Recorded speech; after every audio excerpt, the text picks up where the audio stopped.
Welcome to the Making a Nation Federation exhibition.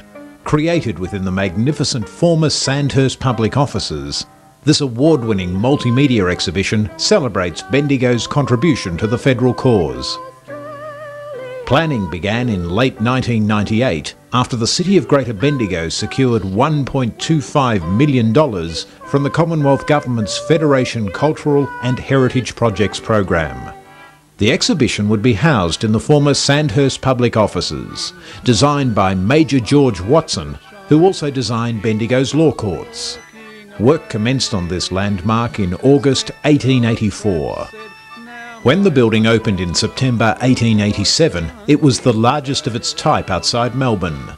It housed colonial postal services, as well as departments for telegraph, police, water supply, sub-treasury and Crown lands. With Federation in 1901, the building became a Commonwealth facility for postal, communications and banking services. Evidence of this communications history is clearly seen in the basement, where the floor has been etched by acid spilt from the large wet cell batteries that once powered Bendigo's telephone and telegraph services.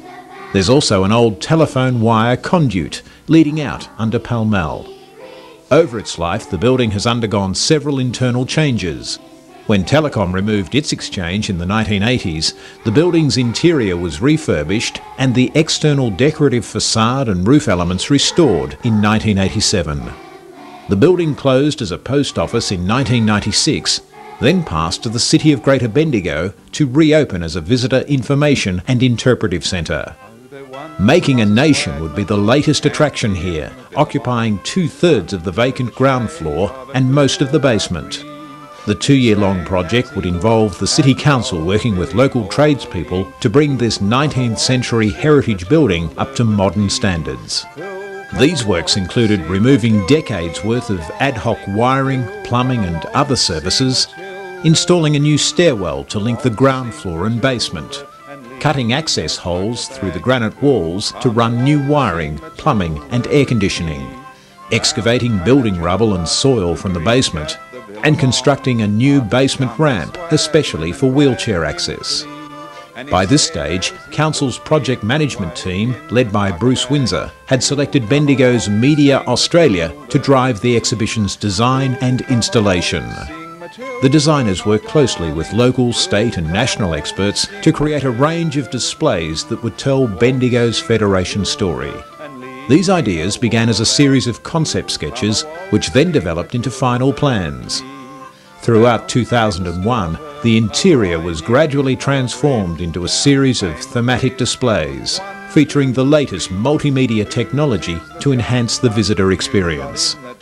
The entrance would include a striking angled wall, painstakingly covered in gold leaf.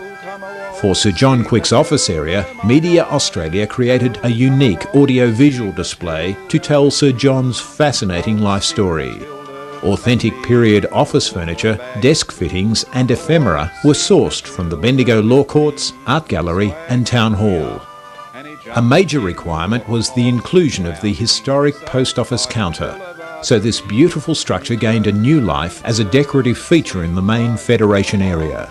The angled glass wall above the counter would feature huge cartoons from the 1890s, highlighting the key issues of the Federation debate. Nearby would tower a giant portal built by artist Kerry Mullen that recreated the facade of Bendigo's former A&A building. This historic structure graced View Street until 1972, when it was sadly demolished. The interior of the A&A Hall would also be reproduced as the exhibition's key ground floor display. Much of the decoration here would be authentic, with Australian unity lending priceless ephemera from Bendigo's original A&A Hall. The A&A Hall would form the centrepiece of a unique sound and light show, produced by Media Australia using talented local actors, musicians, singers and the Specimen Hill Primary School Choir. The hall would also screen an award-winning video telling the story of Sir John Quick and the Sandhurst A&A. Already the hall has proven a popular venue for educational activities such as reenacting Federation-era debates.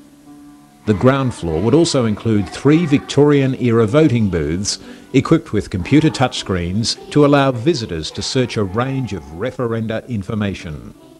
Nearby would stand the breathtakingly beautiful Bendigo Arcade, displaying a range of authentic and reproduced goods proudly offered in Bendigo during the Federation period. The basement stairwell would also be a mini theatrette, featuring captivating interviews with Bendigo identities discussing the region's past and future. Once in the basement, the exhibition would take on a modern, high-tech feel, with wall-mounted video screens bringing a host of characters to life to discuss Bendigo's many achievements since Federation.